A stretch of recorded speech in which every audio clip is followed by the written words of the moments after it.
வணக்கம். ஸோ இன்னைக்குள்ள வீடியோ நம்ம எதை பற்றி பார்க்க போகிறோன்னா காஃபி. அதாவது தாய்ப்பால் கொடுக்கும் போது இல்லாட்டி பிரஸ்ட் ஃபீடிங் பண்ணும் போது நீங்கள் காஃபி குடிக்கலாமா குடிக்க முடியாதா? இதே குடிக்க முடிஞ்சால் எவ்வளோ நிறைய குடிக்கலாம் ஒரு நாளைக்கு? இதே வந்துட்டு குடிக்க முடியலன்னா நீங்கள் என்ன ரிப்ளேஸ்மெண்ட்டாக எடுத்துக்கலாம்? அப்படி தான் இன்னைக்குள்ள வீடியோ பார்க்க போகிறோம். ஸோ வாங்க இன்னைக்குள்ள வீடியோக்குள்ள டீட்டெயிலாக போவோம். ஸோ காஃபி நிறைய பேர் வந்துட்டு காஃபி வந்து இல்லாமல் அவங்க டேயே ஸ்டார்ட் பண்ண முடியாது. எஸ்பெஷலி இந்த காஃபி லவர்ஸ் இருக்கிறவங்க வந்து அட்லீஸ்ட் ஒரு காஃபியாச்சும் அவங்களுக்கு டெய்லி இருந்தே ஆகணும். சில பேர் வந்து கணக்கே கிடையாது, ஒரு நாளைக்கு ஒரு 8-10 கப் கூட அவங்களால குடிக்க முடியும். அவங்க நீங்கள் கேட்டிங்கன்னா ஒரு நாளைக்கு எத்தனை கப் ஆஃப் காஃபி குடிப்பீங்கன்னு கேட்டிங்கன்னா அவங்க யோசிப்பாங்க. காலையில் எழுந்திரிச்சுன்னு ஒரு தடவை, அதுக்கப்புறம் பிரேக்ஃபாஸ்ட்க்கு மீது ஒரு தடவை இருக்கும், அதுக்கப்புறம் லஞ்சுக்கும் பிரேக்ஃபாஸ்ட்க்கு நடுவில் ஒரு கப் குடிப்பேன். இந்த மாதிரி நான் டயட் பிளானிங் பண்ணும்போது நிறைய பேர் என்கிட்ட சொல்லும் போது அப்படியே லிஸ்ட்டு போட்டுக்கிட்டே போவாங்க. இன்னும் சில பேர் வந்து கொஞ்சம் வித்தியாசமாக கூட செய்வாங்க. எவ்வளோ நாள் நீங்கள் காஃபி எடுக்கிறீங்க? நான் காஃபி ரொம்ப எடுக்க மாட்டேங்க. காலைல ஒரு தடவை எடுப்பேன், அதுக்கு மற்ற எனக்கு க்ரீன் டீ குடிப்பேன். அதுக்கப்புறம் இன்னொரு டைமில் வந்து நான் வந்து ஜஸ்ட் நார்மல் டீ குடிப்பேன், டீ வித் பால் அந்த மாதிரி சொல்லுவாங்க. ஸோ இது எல்லாமே வந்துட்டு எதனால காஃபி 10 பேப்பரா நீங்கள் கேட்டிங்கன்னா அதில் இருக்க கெஃபைன் இல்லை. பட் க்ரீன் டீயில் கெஃபைன் இல்லையா, இல்லை டீயில் கெஃபைன் இல்லையான்னு கேட்டிங்கன்னா கண்டிப்பாக எல்லாத்துலையும் கெஃபைன் இருக்குது.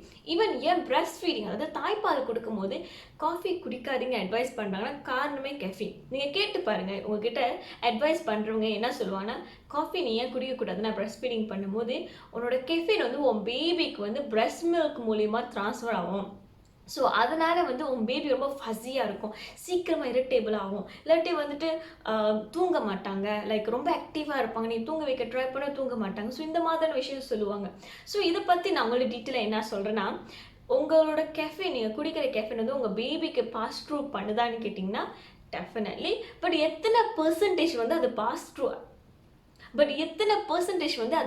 த்ரூ பண்ணுதுன்னு கேட்டிங்கன்னா ஜஸ்ட் 1 to 1.5%. கொஞ்சம் எக்ஸாக்ட்லியாக சொல்லணும்னா 1.5%, பிகாஸ் சில ஸ்டடீஸில் வந்துட்டு 1.5% சொல்லியிருக்காங்க. ஸோ 1.5% நீங்கள் வந்து பிரஸ்ட் மில்க் மூலிமா கெஃபைன் உங்கள் பேபிக்கு கொடுக்குறீங்க. ஸோ இதனால தான் நிறைய பேர் என்ன பயப்படுவாங்கன்னா நிறைய பேபிஸ் வந்து அந்த கெஃபைனோட ரியாக்ட் பண்ணும் அப்படின்னு. ஸோ இந்த பேபி ரியாக்ட் பண்ணுதா இல்லையா நீங்கள் எப்படி தெரிஞ்சுக்கலான்னா இந்த மாதிரி ரியாக்ஷன் ஈஸியாக இரிட்டேட் ஆவாங்க. எப்படின்னா நார்மலாக யூஸ்வலாக இருக்க மாட்டாங்க. யூஸ்வலாக நீங்கள் வந்து சம்டைம் பேபி வந்து டீத்திங் அந்த பல்லு முளைக்கும் போது சம்டைம் வந்து ரொம்ப ஃபஸியாக இருப்பாங்க, சீக்கிரமாக கோப்படுற மாதிரி இருக்கும், ஸோ ரொம்ப சென்சிட்டிவாக இருப்பாங்க. ஸோ ஒவ்வொரு காலகட்டம் மாறும்போது பேபியோட வந்து அந்த ப்ராசஸ் மாறிக்கிட்டே இருக்கும். பட் யூஸ்வலாக நீங்கள் அப்சர்வ் பண்ணுறது என்னன்னா நீங்கள் காஃபி குடிச்சிட்டு தாய்ப்பால் கொடுக்கும்போது அன்னைக்கு மட்டும் கொஞ்சம் டிஃப்ரெண்டாக அவங்க பிஹேவ் பண்ணுறாங்க, கொஞ்சம் இரிட்டேபிளாக ஆகுறாங்க, ஃபஸியாக ஆகுறாங்க. நீங்கள் தூங்க வைக்க ட்ரை பண்ணால் கூட தூங்க மாட்டாங்க. நார்மலி வந்து ஒரு 2 o'clock தூங்கிடுவாங்க, பட் தூங்க மாட்டாங்க. பட் அது கண்டினியூஸாக ஒரு 3 மணி நேரமோ இல்லை 3 மணிக்கு 4 மணி வரைக்கும் முழிச்சுக்கிட்டு தான் ஆக்டிவாக இருப்பாங்க. ஸோ இந்த மாதிரியான விஷயம் நீங்கள் அப்சர்வ் பண்ணலாம். ஸோ இந்த மாதிரி விஷயத்துக்கு நீங்கள் என்ன சொல்யூஷன் கொடுப்பீங்க அப்படின்னு கண்டிப்பாக கேட்பீங்க. ஸோ நான் உங்ககிட்ட என்ன சொல்கிறேன்னா, ஒரு நாளைக்கு வந்து நார்மல் ரெக்கமெண்டேஷன் நம்ம பிரஸ்ட் ஃபீடிங் மம்மிக்கு வந்து என்ன சொல்லுவோன்னா, நீங்கள் கண்டிப்பாக காஃபி குடிக்கலாம். உண்மையாலே வந்து என்னோட காஃபி இல்லாமல் தலைவலிக்கும், எனக்கு ரொம்ப பிரெயின் ஃபாக் ஆகுது, எனக்கு ரொம்ப இரிட்டேபிளாக இருக்குது, எனக்கு காஃபி இல்லைன்னா எனர்ஜியே இல்லை. எஸ்பெஷலி வந்துட்டு நீங்கள் கண் முழிச்சு ராத்திரியெல்லாம் வந்துட்டு இங்கே பால் கொடுக்குறீங்க, ஆக்டிவாக இருப்பீங்க. பேபி வந்து ராத்திரி தான் வந்து ரொம்ப ஆக்டிவாக பால்னு கேட்பாங்க. ஸோ அந்த டைமில் நீங்கள் எந்திரிச்சு பால் கொடுப்பீங்க. ஸோ உங்களுக்கு ரொம்ப தூக்கம் கம்மியாக இருக்கும். அதுக்கப்புறம் உங்களுக்கு வந்து ரெஸ்ட் இல்லாதனால ரொம்ப ஸ்ட்ரெஸ்ஸாக இருக்கிற மாதிரி இருக்கும், உங்கள் உடனே ரொம்ப டயர்டாக இருக்கிற மாதிரி இருக்கும். ஸோ இதனால வந்து காஃபியும் இல்லை குடிக்காதுன்னு சொல்லும் போது உங்களுக்கு ரொம்ப கஷ்டமாக இருக்கிற மாதிரி இருக்கும். எஸ்பெஷலி இந்த டைம் தான் நீங்கள் வந்து காஃபி வித்ட்ராவல் சிம்டம் வந்து ஃபேஸ் பண்ணுவீங்க. காஃபி வித்ட்ராவல் சிம்டம்னா என்னதுன்னா, நீங்கள் காஃபியை கட் பண்ணி திடீர்னு காஃபி குடிச்சிட்டு இருக்கிற ஒரு பர்சன் திடீர்னு காஃபியை கட் பண்ணுங்க சொன்னதுக்கப்புறம் உங்களுக்கு காஃபி இல்லாமல் இருக்கும்போது உங்களுக்கு ரொம்ப ஈஸியாக வந்து தலைவலிக்கிற மாதிரி இருக்கும், ரொம்ப மைக்ரேன் லெவலுக்கு போகிற மாதிரி இருக்கும், ரொம்ப அந்த காஃபி வித்ட்ராவல் சிம்டம் அப்படி சொல்லுவாங்க. ஸோ காஃபி இல்லாமல் உங்கள் பிரெயின் வந்து ரொம்ப லைக் ஆக்டிவாக இருக்க முடியல, ரொம்ப பிரெயின் ஃபாகாக இருக்கிற மாதிரி இருக்குது, டயர்டாக இருக்கிற மாதிரி இருக்குது. பிகாஸ் காஃபி வந்து அதாவது கெஃபைன் வந்து ஒரு விதமான நர்வஸ் சிஸ்டம் ஸ்டிமுலர் நம்ம சொல்லுவோம். உங்களுக்கு எவ்வளோ தான் டயர்டாக இருந்தாலும் காஃபி குடிச்சதுக்கப்புறம் நீங்கள் பாருங்கள் உங்கள் பிரெயின் ஆக்டிவாக இருக்கும்.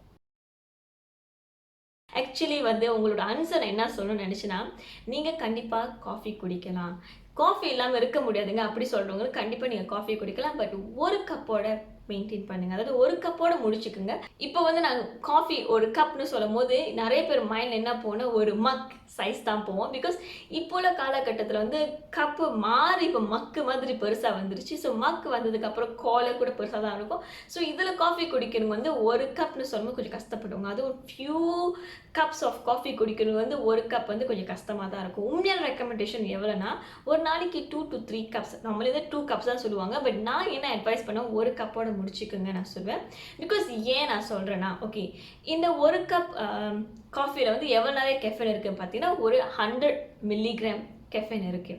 ஸோ ஒரு நாளைக்கு உங்களுக்கு கொடுக்கக்கூடிய அந்த அளவு எவ்வளோன்னா 200 to 300 மில்லிகிராம் கெஃபைன் மட்டும் தான் நீங்கள் எடுக்க முடியும்.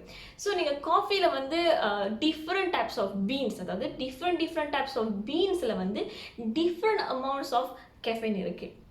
நீங்கள் நான் நினச்சிருப்பீங்க இன்ஸ்டன்ட் காஃபியில் வந்து சின்ஸ் ஒரு கப் காஃபியில் வந்து 1 மில்லிகிராம் கெஃபைன் இருக்குது சொல்கிறாங்க. சொல்லி எல்லா காஃபி பீன்லையும் வந்துட்டு 100 மில்லிகிராம் தான் இருக்குன்னு நினச்சிட்டு இருப்போம். சில இதில் வந்து குறைவாகவும் இருக்கலாம், சில இதில் கூடையாகவும் அதிகமாகவும் இருக்கலாம். ஸோ நீங்கள் வந்து உங்களால் கணக்கு பண்ண முடியாது. ஒவ்வொரு பேக்கெட்டும் நீங்கள் எடுத்து எவ்வளோ நிறைய கெஃபைன் இருக்குது எவ்வளோ நிறைய கெஃபைன் இருக்குது நீங்கள் செக் பண்ணிவிட்டு குடிக்கும் போது உங்களுக்கு ரொம்ப கஷ்டமாக இருக்க மாதிரி இருக்கும். ஸோ அதை வந்து நான் சொல்கிறேன் ஒரு கப்போட மெயின்டைன் பண்ணுங்கள். முடிஞ்ச வரைக்கும் அதை காலையிலே குடிக்க ட்ரை பண்ணுங்கள். ஏன் நான் சொல்கிறேன்னா, நீங்கள் காலையிலே குடிச்சிட்டிங்கன்னா உங்கள் பாடியில் வந்து அந்த கெஃபைன் வந்து மத்தியானத்துக்குள்ளே வந்து அது ஃபுல்லாக வெளியாக்கப்படும். இதே குழந்தைங்களுக்கு நீங்கள் கொடுக்க போகிறீங்க, குழந்தைங்களுக்கு நீங்கள் பிரஸ்ட் ஃபீட் பண்ண போகிறீங்க, குழந்தைங்களுக்கு காஃபி இல்லை நீங்கள் குழந்தைங்களுக்கு பிரஸ்ட் ஃபீட் பண்ண போகிறீங்கன்னா அட்லீஸ்ட் ஒரு 2 hours இல்லை 3 hours கேப் எடுத்துக்கோங்க. ஸோ இந்த 2 to 3 hours கேப்பில் வந்து பேபிக்கு ஆன் டிமாண்ட் வந்து நீங்கள் பால் கொடுக்கணும். அந்த மாதிரி ஒரு பட்சத்தில் நீங்கள் என்ன பண்ணலான்னா, நீங்கள் பிரெஸ்ட் பம்ப் இருக்குல்ல, நீங்கள் பம்ப் பண்ணி வச்சுருக்கிற, அதாவது நீங்கள் எக்ஸ்ட்ராக்ட் பண்ணி வச்சுருக்க தாய்ப்பால் வந்து நீங்கள் அதை உங்கள் பேபிக்கு கொடுக்கலாம். சில பேர் சொல்லுவீங்க, ஓகே நீங்கள் சொல்கிற மாதிரி நான் செய்கிறேன், இப்போ தான் நான் வந்து கிஃப்ட் பர்த் பண்ணியிருக்கேன், அதாவது இப்போ தான் நான் பிறந்த வச்சுருக்கேன், பிரசவம் முடிஞ்சிருக்கு, அப்படி இருக்கும் போது உங்களுக்கு வந்து நீங்கள் ஸ்டாப் பண்ணி வச்சுருக்க மாட்டீங்க பிரெஸ்ட் மில்க். ஸோ உங்களுக்கு வந்து நான் என்ன பண்ணுறது, because on demand every 2 hours கூட சம்டைம் பேபிக்கு வந்து பிரெஸ்ட் ஃபீட் பண்ணியே ஆகணும். அப்படி இருக்கும் போது நீங்கள் வந்து மேபி தாய்ப்பால் கொடுத்ததுக்கப்புறம் அதுக்கப்புறம் நீங்கள் காஃபி குடிக்கிறதா இருந்தால் கூட குடிச்சிக்கலாம். பட் அதுக்கப்புறம் வந்துட்டு ஒரு 2 hours கேப் எடுத்துக்கோங்க. இல்லாட்டி வந்து நீங்கள் என்ன பண்ணலாம், டீகெஃபைனேட்டட் காஃபிக்கு நீங்கள் போகலாம். டீகெஃபைனேட்டட் காஃபி வந்துட்டு அதில் கெஃபைன் கண்டிப்பாக இருக்குது, அட்லீஸ்ட் 3% கெஃபைன் இருக்குது. ஸோ டீகெஃபைனேட்டட்னா வந்து கெஃபைனை ரிமூவ் பண்ணப்பட்ட காஃபி பீன். இது வந்து இப்போ ஈஸியாகவே எல்லா மார்க்கெட்லையும் சூப்பர் மார்க்கெட்லையும் நம்ம பார்க்க முடியும். டீகெஃபைனேட்டட் காஃபி பீன்ஸ் இல்லாட்டி காஃபி பவுடர் இந்த மாதிரி பார்க்க முடியும். இந்த காஃபி பீனில் வந்து ஒரு டிஸ்அட்வான்டேஜ்னு சொல்லணும்னா, கெஃபைன் மட்டும் ரிமூவ் பண்ணல, இந்த மாதிரி எக்ஸ்ட்ரா ரிஃபைனிங் ப்ராசஸ் நடக்கும்போது அதில் இருக்கிற குட் ஆன்டி ஆக்சிடென்ட்ஸ் எல்லாமே ரிமூவ் பண்ணப்படும். ஸோ யாரெல்லாம் வந்துட்டு காஃபியில் வந்து நிறைய ஆன்டி ஆக்சிடென்ட்ஸ் இருக்குது, அதனால தான் நான் காஃபி குடிக்கிறேன் இப்படி சொல்கிறவங்க இருந்தீங்கன்னா, டீகெஃபைனேட்டட் காஃபி வந்து ப்ராசஸ் பண்ணும்போது ஆன்டி ஆக்சிடென்ட்ஸும் ரிமூவ் பண்ணப்படுது. நெக்ஸ்ட் அடுத்தது வந்துட்டு நிறைய பேர் வந்து கேட்பீங்க, நான் தான் காஃபி எடுக்கிறேன், பட் என் பிள்ளைக்கு நான் பிரஸ்ட் ஃபீடும் பண்ணுறேன், ஆனால் என் பேபி வந்து இந்த மாதிரியான எந்த ஒரு ரியாக்ஷனும் காட்டுனது இல்லை அப்படின்னு சொல்லி சில பேர் இருப்பீங்க. எஸ், எல்லா குழந்தைங்களும் வந்துட்டு இந்த கெஃபைனோட ரியாக்ட் பண்ண மாட்டாங்க. சில குழந்தைகள் வந்து ரொம்ப ஃபாஸ்ட்டாக ரியாக்ட் பண்ணுவாங்க. நீங்கள் அப்சர்வ் பண்ணலாம் உங்கள் குழந்தைங்களை. நான் ஏற்கனவே சொல்லியிருந்தாலும் நீங்கள் நார்மல் டேஸில் இருக்கும் போதோ இல்லை கெஃபைன் நீங்கள் காஃபி குடிச்சதுக்கப்புறம் உங்கள் பேபி எப்படி ரியாக்ட் பண்ண நீங்கள் அப்சர்வ் பண்ணலாம். இன்னொன்று வந்துட்டு காஃபி வந்து ஏன் வந்து sometimes not recommended during breast ஃபீடிங்னா, நீங்கள் தாய்ப்பால் கொடுக்கும்போது உங்கள் உடலில் இருக்க லிக்விட், உங்கள் உடலில் தண்ணி சக்தி வந்து கொஞ்சம் அதிகமாக இருக்கணும். உங்களுக்கு ரொம்ப தேர்ஸ்டியாக இருக்கும், அதாவது தாகம் எடுத்துக்கிட்டே இருக்கும். பிகாஸ் உங்களோட உடல்லேருந்து லிக்விட் எடுத்து தான் அது வந்து ஃபேட் செல்ஸ் வந்து பிரேக் டவுன் பண்ணப்பட்டு தாய்ப்பாலாக உங்கள் பேபிக்கு நீங்கள் கொடுக்குறீங்க. ஸோ ரொம்ப தாகமாக இருக்கும். கெஃபைன் குடிக்கும் போது, அதாவது காஃபி குடிக்கும் போது என்ன நடக்கும்னா, உங்களுக்கு நார்மலி வந்துட்டு அந்த கெஃபைன் உங்கள் உடலேருந்து வெளியாக்குறதுக்கு வந்து உங்கள் லிவர்லாம் ரொம்ப ப்ராசஸ் பண்ணும். ஸோ அது வந்து யூரின் மூலியமாக தான் வெளியாக்க முடியும். ஸோ அதனால் நீங்கள் யூரினேட் பண்ணிட்டு இருப்பேன். அது ஒரு விதமான டையூரெட்டிக் நம்ம சொல்கிறது, உங்கள் உடலில் இருக்க லிக்விட் மூலியமாக வெளியாக்கப்படும். உங்களுக்கு அடிக்கடிக்கு வாஷ்ரூம் போகிற பழக்கமும் சில பேருக்கு இருக்கும். ஸோ இந்த மாதிரி இருக்கும்போது உங்கள் உடல் வந்து சீக்கிரமாக டீஹைட்ரேட் ஆகிறதுக்கான வாய்ப்புகள் அதிகமாக இருக்குன்னா கெஃபைன் வந்து எடுக்காதீங்க சொல்லுவாங்க. இப்போ வந்து நம்ம கெஃபைன் வந்து எந்தெந்த சாப்பாடில் வந்து ஹிடனாக இருக்குது, அதாவது ஒளிஞ்சிக்கிட்டு இருக்குது அப்படி நம்ம பார்க்க போகிறோம்.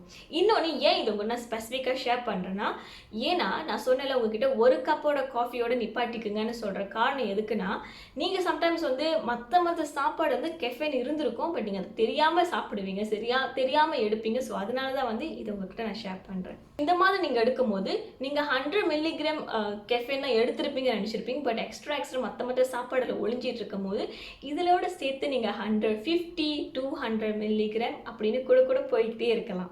So example beverage and food இந்த கெஃபைன் ஒளிஞ்சிட்டு இருக்கிற சாப்பாடு பார்த்தீங்கன்னா கொக்கோ இல்லாட்டி சாக்லேட் ட்ரிங்க்ஸ், இந்த சாக்லேட் சம்மந்தப்பட்ட கொக்கோ சம்மந்தப்பட்ட ட்ரிங்க்ஸ் ஒரு பவுடர் இந்த மாதிரி இதில் கலந்துருக்கு. காஃபி, அதை டீகெஃபினேட்டட் காஃபி கூட இருக்குது நான் சொல்லியிருந்தேன், அதாவது 3% கெஃபைன் இருக்குது. அப்புறம் டீ, எஸ் நான் முன்னுக்கே சொன்னேன், டீ அதாவது க்ரீன் டீ, மற்ற நம்ம பால் ஊற்றி கலக்கிற இந்தியன் டீ, இந்த டீயில் கூட கெஃபைன் இருக்குது. ஈவன் பிளாக் டீயில் கூட இருக்குது.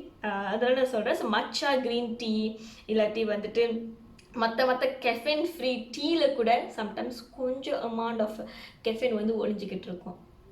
அதுக்கப்புறம் வந்து எனர்ஜி ட்ரிங்க்ஸ், நிறைய பேர் வந்து எப்பவுமே ஜிம் போகிறவங்க இருப்பாங்க, இல்லாட்டி வந்துட்டு ரொம்ப எனர்ஜியாக வச்சுக்கிறதுக்காக சம்டைம் ட்ரிங்க்ஸ் எடுக்கிறவங்க இருப்பீங்க. ஸோ உங்களுக்கு நான் சொல்கிறேன் எனர்ஜி ட்ரிங்க்ஸில் கூட கெஃபைன் ஆட் பண்ணுறாங்க. அதுக்கப்புறம் கார்பனேட்டட் பிவரேஜஸ், சோடா, பாப் இந்த மாதிரியான கார்பனேட்டட் பிவரேஜஸ்லையும் கண்டிப்பாக வந்து கெஃபைன் இருக்குது. ஸ்பாட் ட்ரிங்க்ஸ்லையும் கண்டிப்பாக வந்துட்டு கெஃபைன் இருக்குது. அதுக்கப்புறம் சம்டைம் ஃப்ளேவர்ட் வாட்டர், நீங்கள் கடையில் பாட்டில் பண்ணி இருக்கிறதோ இல்லாட்டி ஒரு கேனில் இருக்கிற ஃப்ளேவர்ட் வாட்டர்னு சொல்லுவாங்க, அதில் கெஃபைன் வந்து லைட்டாக ஆட் பண்ணியிருப்பாங்க. ஈவன் சம்டைம்ஸ் வந்து மெடிக்கேஷனும் சொல்லுவாங்க. அதாவது நீங்கள் தாய்ப்பால் கொடுக்கும் போது சப்ளிமெண்ட்ஸோ இல்லை எனி டைப்ஸ் ஆஃப் மெடிக்கேஷன் நீங்கள் எடுக்க போகிறீங்கன்னா உங்கள் டாக்டர்ஸோட நீங்கள் கண்டிப்பாக உட்காந்து ஆலோசிக்கணும்னு சொல்லுவாங்க. பிகாஸ் சம்டைம்ஸ் சில சப்ளிமெண்ட்ஸில் வந்து இந்த கெஃபைன் ஆட் பண்ணியிருப்பாங்க, மெடிக்கேஷன்ஸில் வந்து இந்த கெஃபைன் ஆட் பண்ணியிருப்பாங்க. சில சாப்பாடில் வந்து கெஃபைன் இருக்குன்னு உங்களுக்கு தெரியாது, பட் அது டிஃப்ரெண்ட் லேபிளிங் அப்படி, பிகாஸ் அது வேறு சாஸ்லேருந்து எடுக்கிறனால அது வந்து உங்களுக்கு தெரியாது. ஸோ அதோட பேர் என்னதுன்னா குவாரானா, யர்பா மேட், கோலா நட்ஸ் இல்லாட்டி கோலான்னு சொல்லுவாங்க. ஸோ இந்த மாதிரியான பேரில் இருக்கிற இன்க்ரீடியன்ட்ஸ் ஆட் பண்ணிதான் இதெல்லாம் வந்து கெஃபைன் கண்டிப்பாக இருக்குது.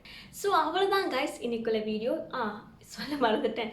ஆக்சுவலி என்ன சொல்ல வந்தேன்னா, நிறைய பேர் நினச்சிட்டு இருப்பீங்க இந்த கெஃபைன் வந்து உங்கள் பிரெஸ்ட் மில்க் அதாவது தாய்ப்பால் மூலிமா ட்ரான்ஸ்ஃபர் பண்ணுறதுனால தான் வந்துட்டு இந்த கெஃபைன் இந்த காஃபிலாம் குடிக்க வேணாம் அப்படி சொல்கிறேன்னு நினச்சிட்டு இருப்பீங்க.